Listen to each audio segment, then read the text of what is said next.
8वीं स्कॉलरशिप के full course के वीडियो के लिए हमारे यूट्यूब चैनल स्कॉलर गाइड को ज़रूर सब्सक्राइब कीजिए और बेल आइकन भी प्रेस कीजिए ताकि हर नए वीडियो की नोटिफिकेशन आपको मिलती रहे।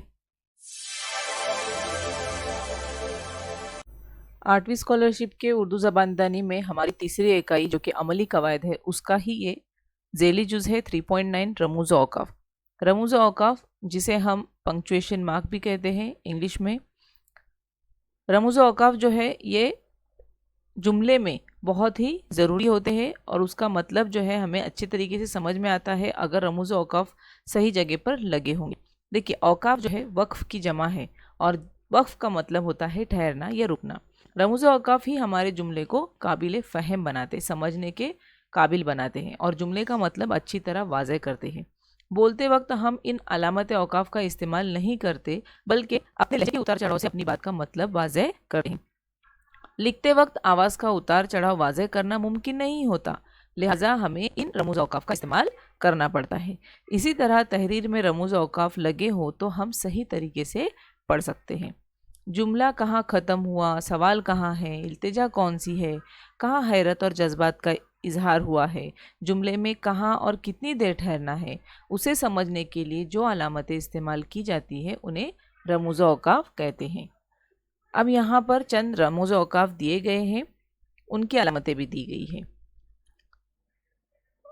बातचीत करते वक्त हमें दरमियान में कहीं रुकना पड़ता है, उसे वक्फ़ा या ठहराव कहते हैं। लिखते वक्त ठहराव की जगह पर जो अलामतें या निशान लगाई जाती है उन्हें औकाफ कहते हैं।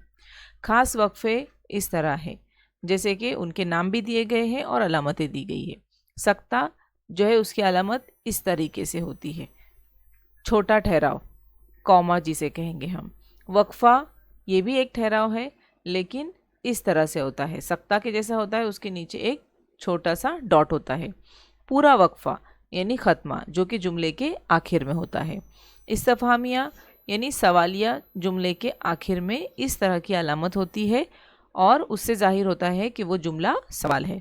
फ़जाइया या फिर जिसे हम ताज्जुबिया अलामत भी कहेंगे वो इस तरह से जुमले के आखिर में होती है। बाज़ औक़ात कुछ अल्फाज ऐसे होते हैं फ़जाइया अल्फाज, उसके बाद में इस तरह की अलामत दी जाती है। ख़त है डैश जिसे कहेंगे, इस तरह की अलामत दी जाती है। राब्ता मिलाओ उस वक्त इस तरह का कोला जिसे कहेंगे वो वाला निशान होता है।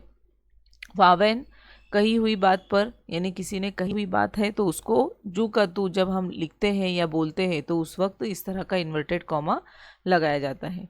कॉसेन ब्रैकेट होते हैं इस तरह के, कॉस ये स्क्वायर ब्रैकेट या फिर ये सेमी सर्कल जैसे ब्रैकेट्स होते हैं, कॉसेन जिसे कहेंगे। और तफसीलिया या बयान, तो इस तरह से जब हम साइड हेडिंग वगैरह देते हैं तो उस वक्त इस तरह के निशान लगाते हैं। अब हम उन्हें देखेंगे कि क्या है उनकी तारीफ़ें।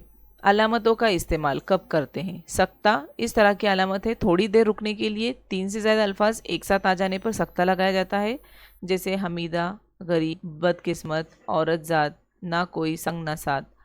इस क़यामत की घड़ी को अकेली गुज़र रही थी, तो ये जो है बीच में कॉमा लगाया गया, सख्ता लगाया गया है। वक्फ़ा जब सख्ते के मुकाबले में ज़्यादा रुकना पड़ता है तो वक्फ़े का इस्तेमाल करते हैं, यानी सख्ते की बनिस्बत ज़्यादा अगर रुकना है तो वक्फ़ा लगाया जाता है, जैसे मैं आपके साथ ज़रूर चलता लेकिन इस वक्त मेरी तबीयत ठीक नहीं, यानी यहाँ पर हम थोड़ा सा ज़्यादा पॉज ले रहे हैं। पूरा वक्फ़ा जो है एक जुमला मुकम्मिल ख़त्म होने पर, एक बात मुकम्मिल हो जाने पर वक्फ़ा लगाया जाता है, जैसे ज़माना बदलता रहता है, बदलता रहना उसकी तकदीर है, अलीगढ़ इस तकदीर से बाहर नहीं है। तो इस तरह से ये जुमला ख़त्म होने के बाद में निशान जो लगाया जाता है वक्फ़ा, पूरा वक्फ़ा कहेंगे।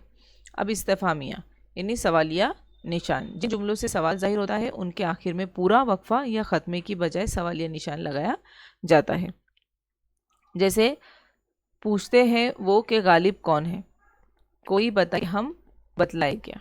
तो इस तरह से ये सवाल के आखिर में सवालिया निशान होता है यानी इस्तिफ़हामिया निशान होता है।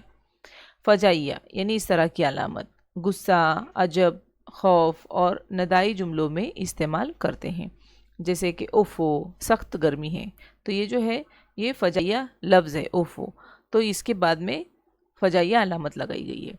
हाय ये तुम क्या कह रहे हो? अरे भाई ज़रा बात तो सुनो। तो ये जो है फजाइया अलामत का इस्तेमाल इस तरह से किया जाता है। ख़त्मा, जब जुमला पूरा हो जाए, ये हमारा हो चुका है इसके पहले भी, तो मुकम्मिल हो जाए तो ये अलामत लगाई जाती है, उसे ख़त्मा कहते हैं। जैसे अहमद स्कूल गया, माँ के कदमों के नीचे जन्नत है। ख़त, ये अलामत जुमला मोतरज़ा के पहले और आखिर में लगाई जाती है। जैसे बड़े मियाँ ही नहीं बल्कि उनका सारा ख़ानदान हिजरत कर गया। अगला देखते हैं, राब्ता। इसका इस्तेमाल वहाँ किया जाता है जब जुमले के किसी साबिक़ा ख्याल या बात की तशरीह की जाती है। जैसे कि दिन हो या रात, काम हो या तफरी, हमेशा और हर जगह अपनी सेहत का ख्याल रखो।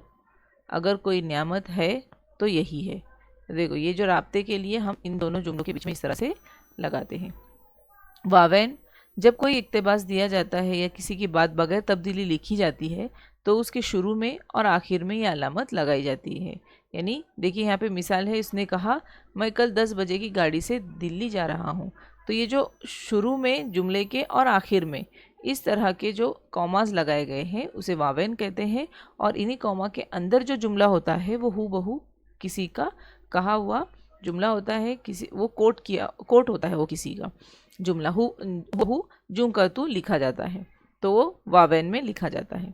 कौसेन, अब इस तरह के कौसेन की अलामतें होती है। ये अलामतें ख़त की तरह जुमला मोतरज़ा के पहले और आखिर में लगाई जाती है। जैसे एक साल गांव में प्लेग यानी ताउन, यानी इसी का मतलब यहाँ पर दिया गया है ताउन इतने ज़ोरों से फैला कि लोग अपना घर छोड़कर भाग गए।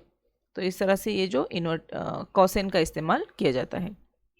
तफसीला है जिसकी अलामत इस तरह से होती है। ये अलामत मुख्तलिफ़ सूरतों में इस्तेमाल होती है।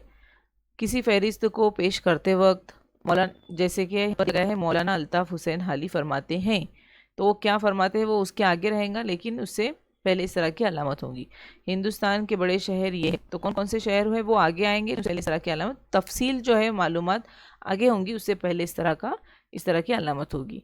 या फिर एक और वजह होती है उसकी, किसी वजह या सबब पेश करते वक्त उसकी वजह यह है कि इस तरह से एक ही जुमले में कई बातें पेश करने के लिए नारियल के बेशुमार फ़ायदे हैं, तो कौन कौन से फ़ायदे हैं वो आगे आएगा।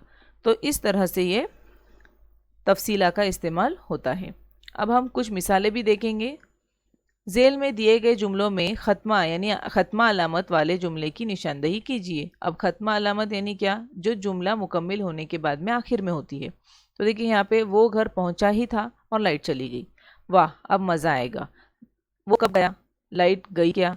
तो देखिए इसमें जो पहला और दूसरा है दोनों में ख़त्मे की निशान है, लेकिन पहला वाला हमारा सही जवाब है क्योंकि दूसरे में फ़जाई अलामत भी है, तो ये नहीं आएगा, बल्कि हमारा 1 नंबर वाला ऑप्शन सही है। अगला है, ज़ेल के जुमले में खाली जगह पर मुनासिब अलामत का इस्तेमाल कीजिए। यहाँ पर अम्मी जान ने कहा झूठ मत बोलो, तो ये खाली जगह है, इसमें हमें अलामत लगानी है। तो जाहिर सी बात है यहाँ पे कॉमा नहीं आएगा, सवालिया निशान नहीं आएगा, और ना ही ये वाला वक्फा यानी ठहराव वाला आएगा, बल्कि ये जो है 3 नंबर वाला ऑप्शन हमारा सही है, क्योंकि इसे हम वावेन कहेंगे जो किसी की कही हुई बात होती है। और यहाँ पर अम्मी जान ने कहा है कि झूठ मत बोलो, तो ये झूठ मत बोलो इन्वर्टेड कॉमा यानी वावेन में आएगा, हमारा 3 नंबर वाला ऑप्शन सही है। नेक्स्ट है, ज़ेल के जुमले में कौन सी अलामत का इस्तेमाल होगा, निशानदही कीजिए। उसने शर्त जीत ली लेकिन इनाम नहीं मिला। तो यहाँ पर शर्त जीत ली लेकिन इनाम नहीं मिला, तो हम गौर करेंगे तो हमें समझ में आएंगे यहाँ पर 2 जुमले हैं और 2 जुमलों के दरमियान में जो है वो अलामत वक्फ़ा होती है, क्योंकि यहाँ पर थोड़ा सा पॉज देकर हमें पढ़ना है आगे। उसने शर्त जीत ली लेकिन इनाम नहीं मिला, तो यहाँ पर अलामत वावेन नहीं आएगा, ख़त्मा नहीं आएगा, ख़त्मा तो ऑलरेडी दिया गया है यहाँ पर, और अलामत फ़जाइया भी नहीं आएगी, बल्कि अलामत वक्फ़ा यानी 3 नंबर का ऑप्शन हमारा सही है। छोटा सा ऐसा कॉमा आना चाहिए था वहाँ पर। अगला, सही अलामत इस्तिफ़ामिया वाले जुमले की शनाख्त करके निशानदही कीजिए। अभी देखिए यहाँ पे इस्तिफ़ामिया यानी इस्तिफ़ामिया सुनने के साथ में, पढ़ते के साथ में हमें जहन में सवाल आना चाहिए। इस्तिफ़ाम का मतलब यहाँ पे सवाल का है। वो कहाँ रहता है, वो अच्छा लिखता है, वो स्कूल जाता है, वो मेहनती लड़की है। तो यहाँ पे वो कहाँ रहता है, यहाँ पे सवालिया निशान भी है, उससे भी आप समझ सकते हैं बहुत ही आसानी से।